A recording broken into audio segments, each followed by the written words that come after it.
Bonjour à tous et bienvenue pour ce nouveau numéro de Bête de Week-end pour les quintés de ce samedi 15 mars et dimanche 16 mars. Ça se passera à Auteuil puis Saint-Cloud pour les amateurs de galop. Bien sûr, c'est ma première à ce poste et je suis ravi de vous retrouver ici en tant qu'animateur pour cette émission. Et j'ai été gâté puisque j'ai deux invités de choc, deux experts de talent qui vont m'accompagner pour cette émission. Et puis honneur aux dames, je vais commencer par celle qui est à ma gauche, c'est Sophia Coesa que j'ai plaisir à retrouver. Salut Sophia, comment ça va?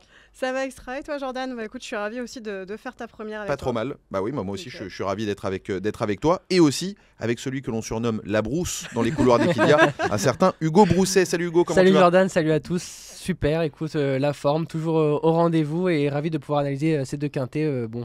Les galopeurs sont vraiment fournis ce week-end. Ouais, effectivement, on aura de l'obstacle des haies pour ce samedi à Auteuil avec le prix général de Rougemont et ce dimanche à Saint-Cloud, un quintet réservé aux galopeurs, aux chevaux de plat, bien évidemment, pour des 4 ans et plus. On aura l'occasion d'y revenir, mais je vais tout d'abord demander à l'un d'entre vous, et tiens, pourquoi pas à Sophia, de me présenter le quintet de ce samedi.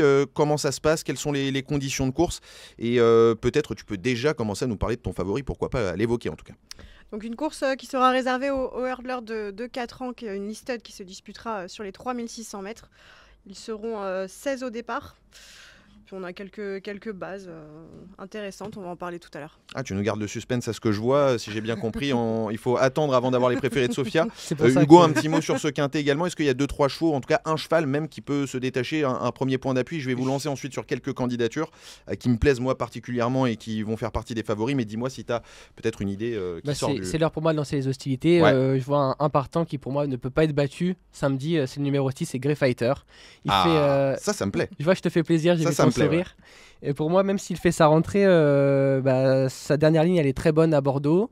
Son avant-dernière fois à Nancy où il s'imposait brillamment également. Et on pense aussi à son pénultième course où il justement avait une très bonne ligne également, c'était du côté de Strasbourg, battu vraiment par deux zingues, on peut le dire je pense maintenant, donc sur ces lignes là je le place très haut dans mon ticket.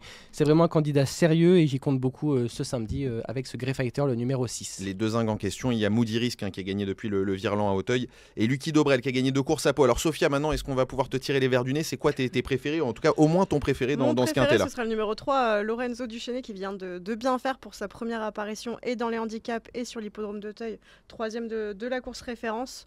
Voilà, c'est un cheval qui est quand même assez performant en terrain profond, performant à cette valeur. Remets-moi ton micro un peu plus devant toi, ça nous arrangera. Donc pour toi, ce sera Lorenzo Duchesne qui a fait l'arrivée du quintet référence du prix Univers 2. Effectivement, c'était il y a quelques semaines de ça. On retrouve pas mal des concurrents d'ailleurs, Hugo, qui sont au départ de ce quintet, qui ont participé à ce Univers 2. Est-ce que tu places Lorenzo Duchesne en tête parmi ceux qui ont couru cette course de référence ou pas? Oui, je l'ai mis très haut également dans mon ticket. Je me suis vraiment focalisé, on va dire, sur le haut de tableau. Dans ce quintet-là, je pense que c'est les candidatures les plus intéressantes. J'ai mis Lorenzo Duchesne sur mon podium en 3e position et par contre, lui ai préféré en 2e position, c'est l'As Saint-Cristal. Qui débute handicap. C'est pour ça, justement, il débute handicap, mais c'est le top weight de l'épreuve. Malgré un début de meeting, on va dire, un petit peu manqué du côté de Pau, il a rapidement remis les pendules à l'heure. C'est un cheval que j'aime beaucoup et j'ai décidé du coup de le placer très haut dans mon ticket. Et pour revenir justement, parce que mon ticket est assez bref, on va le dire, parce que pour moi la course quand même reste également très ouverte, surtout sur cette épreuve, le Univers 2, où il y avait bon nombre de concurrents qui se croisaient ce jour-là. Il y a également une candidature que j'aime beaucoup, c'est le numéro 4, c'est Revient du large. C'est un cheval vraiment qui est très intéressant. On connaît vraiment l'entraînement de Marcel Roland qui est très très en forme en ce moment. Et justement, il avait été rapidement fautif, il me semble, au début de cette épreuve. Et si je peux me permettre, il courait mieux que ne l'indiquait son classement. C'est ça, justement. Il avait vraiment commis une très très grosse faute au début. Il était bien revenu. Donc méfiance également avec ce numéro 4. Mais beaucoup de haut de tableau pour moi aujourd'hui. Eh bien écoute, la forme de Marcel Roland, une forme que tu vas pas remettre en question, j'imagine, je crois que tu gardes, Revient du large. Je le garde. Par contre, en 2e position, j'ai pris le numéro 2, Chingiz Vakanda, qui vient de faire une rentrée vraiment encourageante du côté d'Angers. Alors certes, il devra porter du poids, mais je pense que ce lot, ça paraît quand même abordable. En tout cas, j'ai l'impression que tu t'appuies sur les chevaux qui ont déjà débuté dans les handicaps, plutôt que ceux qui débutent, parce qu'on a Saint-Cristal, effectivement, qui a cité un peu moins Hugo, Grey Fighter, que j'aime beaucoup, qu'il aime beaucoup également, qui va débuter dans les handicaps. T'as préféré garder les chevaux qui ont montré leur compétitivité. C'est exactement ça. Gabi Linders en grande forme. Eh bien, écoute, ça c'est noté. Je voulais vous interpeller sur un dernier concurrent qu'on n'a pas encore cité pour l'instant. Il s'agit de Le Roi Lot, qui n'a pas participé à la course de référence du prix Univers 2. C'est un cheval qu'on a vu à Cagnes cet hiver. Je crois savoir qu'il y a quelques bons bruits qui courent de ci et là sur ce pensionnaire de Yannick Foin. Et d'ailleurs, Yannick Foin qui n'est pas si mal armé que ça dans la course, puisqu'il a également Cargo de Nuit qui porte le numéro 11 et qui a fini 7ème de la course de référence, lui aussi, courant un petit peu mieux que ne l'indiquait son classement. Chers amis, est-ce que vous avez peut-être une petite idée sur ces deux-là, sur les deux foins? Est-ce que vous pourriez les racheter? Je crois savoir qu'ils ne vont pas faire partie de vos tickets, mais est-ce que ça pourrait être des chevaux qu'on peut retenir en ballottage, on peut dire? Pour le numéro 10, pour le Roi Lot, comme tu l'as évoqué, Yannick Foin est quand même, on va dire, assez confiant avec lui pour un rachat ce samedi. Il nous dit justement que sa dernière tentative était trop mauvaise pour être exact. On sait qu'il apprécie les terrains un petit peu pénibles. Et là, on a le terrain annoncé collant. Il aime bien les pistes assez profondes, assez lourdes. Donc pourquoi pas avec ce numéro 10, d'autant qu'il aura toute l'expérience de Johnny Charon. Qu'est-ce que tu en penses, Sophia? Bah écoute, moi je suis assez raccord avec Hugo le concernant, même si je ne l'ai pas gardé. Bon, je pense que sa course, elle a effacé totalement sa dernière sortie. Concernant Cargo de Nuit, voilà, il a fait un excellent meeting de Cagnes. Après, je pense qu'il ne faut pas non plus le condamner sur C'était un premier essai à Auteuil de mémoire. D'ailleurs, je te coupe, Sophia, mais j'ai dit tout à l'heure qu'il n'avait pas participé au Univers 2. Le Roi Lot, il a participé, mais il a été arrêté très tôt, enfin dans le tournant final. Sa dernière était mauvaise. Et d'ailleurs, il y avait Cargo de Nuit dans l'Univers 2 qui finissait 7ème. Mais bon, je pense qu'il doit encore faire ses preuves à ce niveau, à cette valeur. Moi, je ne l'ai pas gardé personnellement. La course reste quand même tout de même très ouverte aujourd'hui, et c'est pour ça que ça me... Ça y est, on commence à ouvrir les parapluies à ce que je vois, chers amis. Non, mais c'est vrai que la course, elle est ouverte, et c'est pour ça qu'un cheval, par exemple, comme Cargo de Nuit, peut tout à fait prétendre à une 4e ou 5e place. Et personnellement, comme tu as dit, le parapluie, je me suis protégé avec un X dans mon ticket. Tous à l'abri, chers amis, puisqu'on va passer désormais au ticket de nos deux invités, de nos deux experts. Chers amis, je vais vous proposer de nous donner vos tickets tout simplement. Et je vais commencer encore une fois, honneur aux dames, par Sophia. Qu'est-ce qu'on fait, Sophia, dans ce quintet? Mon Lorenzo Duchesnay, je le mets quand même bien en tête. Ensuite, j'ai pris le numéro 2, Genghis Vakanda, le 7, Electrix, le 4, Revient du Large, le 8, Avicii, le 12, Fatuiva et le 14, Kissi. Donc c'est un ticket qui coûte 10,50 € en flexi 25, si je compte bien. Hugo, à toi. Quant à moi, j'ai choisi en tête Grey Fighter, le numéro 6, que je ne vois pas battu samedi. Ça me plaît, tu vois. Ensuite, j'ai retenu l'As Saint-Cristal, même si le top weight, je le vois quand même une belle chance. Impossible de faire sans le numéro 3, Lorenzo Duchesnay, sur sa dernière ligne dans le Univers 2. Il s'est vraiment bien relancé, il m'a beaucoup plu, malgré sa dernière faute sur la dernière haie. Le numéro 4, pareil sur la même ligne, c'est Revient du Large, court mieux le numéro 4 que l'indique son classement. Et je me protège, la course quand même elle reste très ouverte, même si je me suis focalisé sur le haut de tableau, donc avec un X, champ total, flexi 50%. Un ticket donc à 12 balles, vulgairement parlant, c'est ça Hugo. Donc un ticket à 12 € pour toi dans ce quintet à Auteuil, samedi, le prix général de Rougemont. On va pouvoir passer les amis à un autre quintet qui a lieu ce week-end, donc le quintet de dimanche sur l'hippodrome de Saint-Cloud. Il s'agit du prix de la Gloriette. Est-ce que vous allez sortir avec la Gloriette à l'issue de cette émission? Je ne sais pas, nous verrons bien dimanche à 15h15 puisque c'est l'heure du départ de cette course événement. Ils sont 16 sur la ligne de départ, je ne vais pas en dire plus et je vais proposer à Hugo de nous présenter cette course. Qu'est-ce qu'on peut dire sur cette course réservée à des 4 ans et plus? Je crois que j'en ai déjà pas mal dit. Tu viens de presque tout dire. Ouais. Mais c'est vrai qu'ils seront 16 compétiteurs âgés de 4 ans et plus à s'affronter dans ce prix de la Gloriette. Distance 2400 mètres, corde à gauche et bien, je te donne même mon favori si tu le veux bien. Ce sera également le numéro 6. Je te l'ai pas demandé mais vas-y, donne-le quand même. Allez, je me fais plaisir. Je refais confiance également au numéro 6, c'est Il Capo. Il enchaîne les victoires, il vient de s'imposer par 2 fois sur 2400 mètres, donc il est en plein sur sa distance. Il va certes disputer son premier quintet plus de sa carrière, mais associé à Michael Barzalona, moi je lui vois une très belle chance. N'as-tu pas peur qu'il n'ait plus de marge au poids, mon cher Hugo? Il a tout le temps des inquiétudes, mais sur sa récente forme, moi il me plaît beaucoup, donc j'aime bien ce numéro 6. Il Capo donc pour toi Hugo, on l'aura compris. Sophia, je vais te proposer de nous donner ton petit coup de cœur s'il y en a un, s'il y a un cheval que tu peux nous détacher dans cette course. C'est une course qui paraît quand même pas mal assez ouverte. Ouais. Il y a des chevaux qui viennent d'horizons un petit peu variés, des chevaux qu'on connaît très bien comme des Morsans ou encore des Chelsea du Nignon, Royaumont à ce niveau de compétition. Est-ce que tu vas plutôt sur les vieux cuirs, sur les chevaux qu'on connaît à ce niveau, un peu comme tu as fait pour le quintet d'Auteuil, ou est-ce que tu vas nous trouver un 4 ans? Je prends un peu d'audace, j'ai pris le numéro 3, Motion. Entraînement de Xavier Blanchet, c'est un cheval qui est en forme, ses limites sont inconnues. Bon, alors, faudra voir comment il se comporte dans des lots plus touffus, mais sur sa qualité, je pense qu'il est capable de bien faire d'emblée. Ouais, il a gagné sur le sable, il me semble, l'autre jour à Chantilly. Est-ce que tu n'as pas peur du terrain? Alors, pour revenir à ce qu'on disait pour le Quintet d'Auteuil, le terrain va être jugé à 4,4 collants. Enfin, il est jugé, ce matin à 4,4 collants, donc on devrait rester dans ces mêmes eaux. Par contre, pour Saint-Cloud, on ne sait pas trop l'état du terrain qui va y avoir. On peut plancher a priori sur un terrain qui sera assez souple, mais pas trop lourd. Est-ce que ça te fait pas peur pour Motion, Sophia, sachant que c'est un cheval qui a quand même brillé dernièrement sur le sable fibré? Ouais, je suis d'accord avec toi. Après, il faudra voir vraiment l'état du terrain, mais comme ça, je pense que bon, c'est jamais l'état du terrain. Ça va bien. Je te sens réservé là, Ouais, Sophia. ouais. Je te Non, sens c'est vrai hésitante. que c'est peut-être juste ça, puis le lot un peu plus touffu, parce que c'était quand même pas les mêmes lots. Il y a un peu moins de concurrents dernièrement, mais bon là. C'est un test, mais bon, je pense qu'il peut être concluant. En tout cas, c'est un beau cheval, alezan, il me semble, avec de belles balsanes. Ouais, Il est très beau. Ouais, il est très beau à voir se déplacer. Moi, je vais t'interpeller, Hugo, sur un concurrent. Il me semble que tu n'as pas gardé. Il me semble, on le verra dans quelques instants. Tu vas peut-être changer d'avis. Je ne vais pas dire le proverbe, mais tu vas peut-être changer d'avis sur le numéro 9, Bibiena, parce que c'était la très bonne note l'autre jour. Qu'est-ce que tu en penses, Hugo? C'était un petit peu mon regret, à l'image également du numéro 16, Narcos. Vous avez vu, je vous fais comme à l'école, c'est un contrôle. Ouais, c'est vrai, J'ai le crayon, là, le crayon dans la main. Il y a l'épée de Damoclès. Voilà. Non, ça fait partie de mes deux petits regrets justement avec le numéro 16 Narcos, mais je vais y revenir aussi pourquoi c'était mon regret. Certes, en plus, elle a tout le temps battu le numéro 10 également, Djingi Kiss Ranger, sur leurs deux dernières sorties en commun.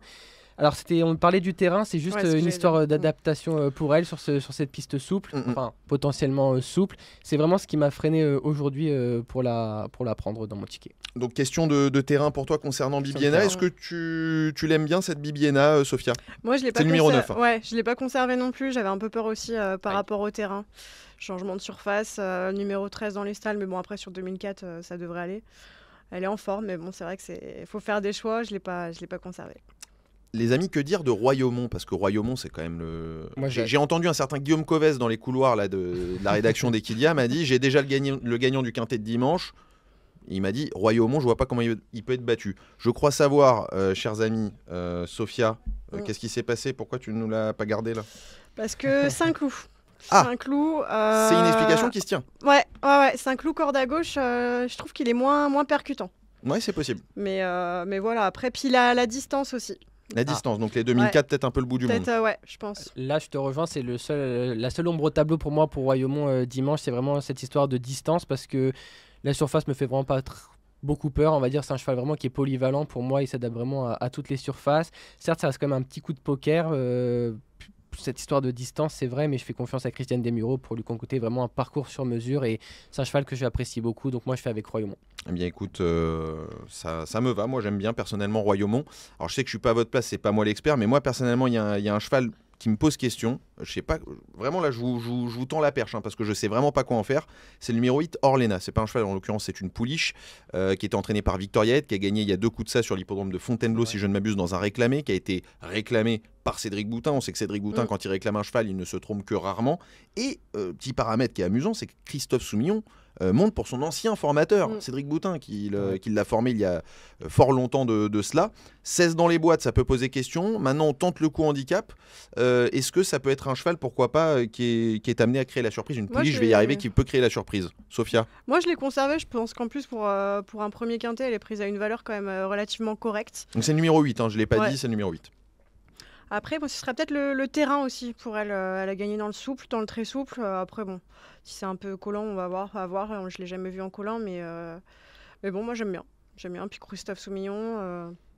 Moi, il y a un petit élan de nostalgie dans tout ça, parce que Christophe Soumillon, Cédric Boutin. Ouais. Ah oui, ça fait plaisir quand même. Ça fait plaisir tout ça. Hugo, qu'est-ce que t'en penses de cette petite Orlena? Moi, j'ai fait 100. Honnêtement, vous pouvez retrouver sur equia.fr l'avis des professionnels. Donne tes doigts. Là, comme ça. Hop là. Moi, j'ai fait 100 aujourd'hui. C'est vrai que ce que nous dit Cédric Boutin, ce sera davantage un test ce dimanche avec elle.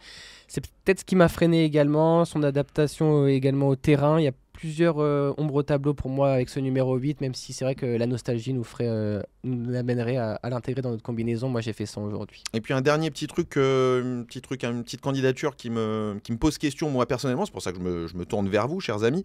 C'est le numéro 15, Mélango. C'est un cheval qu'on avait, que personnellement j'ai suivi. Je pense que beaucoup de quintéistes l'ont suivi au cours de l'année précédente. Il aime Saint-Cloud, mais la dernière fois, ça a été l'ombre de lui-même. Est-ce que vous avez une explication, un prétexte? Ouais. C'était une grosse rentrée. Mais... Ouais, c'est ce que je me dis. C'est vrai que il a pas fait illusion quand même. Il est un peu moins bon que Zayana, n'est-ce pas, Sophia? Je crois savoir. Non, je sais pas, j'ai pas trop, ça m'a pas trop. Moi, je me méfie les rentrées aussi. Ouais, c'est ça. Je peux être tout ou rien. Moi, il m'a pas trop plu l'autre jour. Hugo, t'as une autre. Moi, je peux me laisser tenter. Hein. Si on reste, on va dire que c'était sur sa grosse rentrée, c'est quand même il retrouve une piste sur laquelle vraiment il a déjà très très bien fait. Il la connaît bien. Aussi. Pour moi, c'est plus la distance qui pose question aujourd'hui, mais on n'est pas à l'abri qu'il soit en bout de combinaison. Donc moi, je préfère vraiment faire avec lui et me protéger également. Dernière question que je vais vous poser, les amis, c'est une question d'importance. Pourquoi? Parce que les gens aiment les cotes, ils aiment les tocards, comme on dit. Je vais vous demander votre tocard respectif. Je vais commencer par toi, Hugo. Si tu devais nous donner ton outsider dans cette course, ce serait lequel? Mélango, c'est pas un outsider pour toi? Si. Parce que moi, ça aurait été Mélango, hein, vraiment. Ah, ou alors non, si, j'en ai un. Sinon, j'en ai un, mais je sais pas combien va être la cote, mais sinon, c'est Ragnar City. Ah, dis-nous en plus. Ragnar City, c'est un cheval moi que j'adore. C'est vraiment un cheval, on peut dire tout neuf. Hein. Il a couru que 4 ou 5 fois, je crois. Ouais. Il avait enchaîné 2 succès consécutifs avant d'avoir une lourde pénalisation, donc de 4 kilos. Où après, du coup, ses 2 dernières sorties sont beaucoup moins bonnes à cette valeur-là. Il a fait 7e puis 9e. Mais je fais confiance à Fabrice Véron également pour lui concocter une bonne course. Moi, c'est un cheval que j'aime bien, que j'ai souvent retenu dans mes tickets. Est-ce que la rentrée ne t'inquiète pas, Hugo? Non, la rentrée ne m'inquiète pas pour ce dimanche. Vraiment, s'il peut y avoir une surprise, je compte sur lui. Bon, bien écoute, je vais poser la même question à Sophia. Donc pour toi, ce sera Ragnar City, le numéro 1. Pour toi, Sophia, ton outsider? Peut-être le numéro 11, Freeze. Ce sera un premier essai à Saint-Cloud, mais il a déjà fait par 2 fois corde à gauche.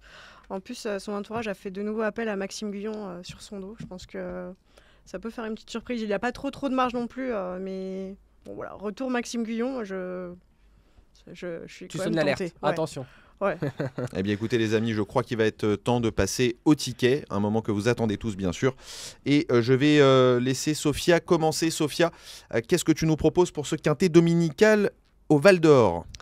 Alors en tête, j'ai mis le numéro 3, Motion. Ensuite, on n'a pas parlé tout à l'heure de Chelsea Dunignan qui va faire une grosse rentrée, mais je pense qu'elle peut être compétitive d'emblée. Ensuite, ce sera le numéro 11, Freeze.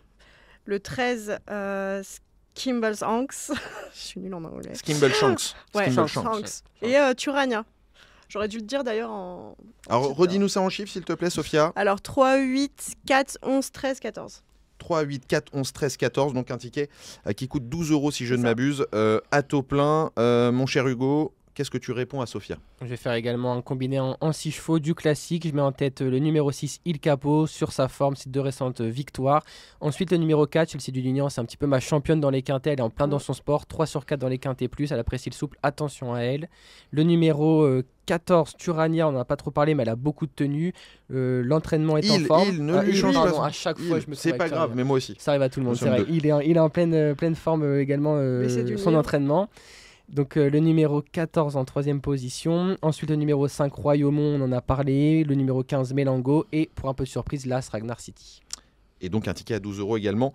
Pour toi, mon cher Hugo, je crois que tout est dit, les amis. Je crois que le papier de ces 2 quintets sont faits. Je crois que le tour a été fait des différents partants. Il est maintenant venu pour moi le temps de vous remercier, chers amis, pour ma première à ce poste. Merci Sophia. Merci à toi Jordan. Et à la prochaine, je l'espère au plus vite possible, Hugo. Merci pareil. Jordan, merci à tous. Merci à tous de nous avoir suivis, bien évidemment, et je vous invite à retrouver cette émission sur les réseaux sociaux dès qu'il y a, ainsi qu'à nous retrouver dès lundi prochain pour le nouveau numéro de Favard contre 1 avec le retour de Guillaume Coves face à Gilles Favard, ça promet, et je crois qu'Eliott Fricot sera à ma place ici même. Merci à tous de nous avoir suivis et à très bientôt sur les antennes d'Equidia. Ciao.